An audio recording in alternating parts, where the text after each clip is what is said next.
Medyo nalulula ako. Hindi ako sanay na nasa sa aeroplano. First time ko sumakay sa aeroplano.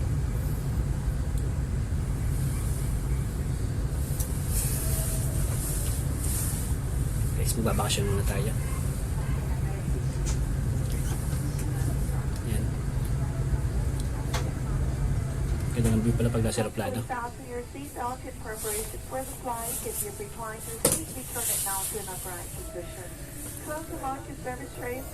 Yan, nabilis na guys. Parang ka nakasakay sa Ferris wheel. Ganun pala pakaramdam pag kinasakay sa aeroplano pag yung shape overtake na. Nabilis na. Yan guys. Kinakabahan ako guys.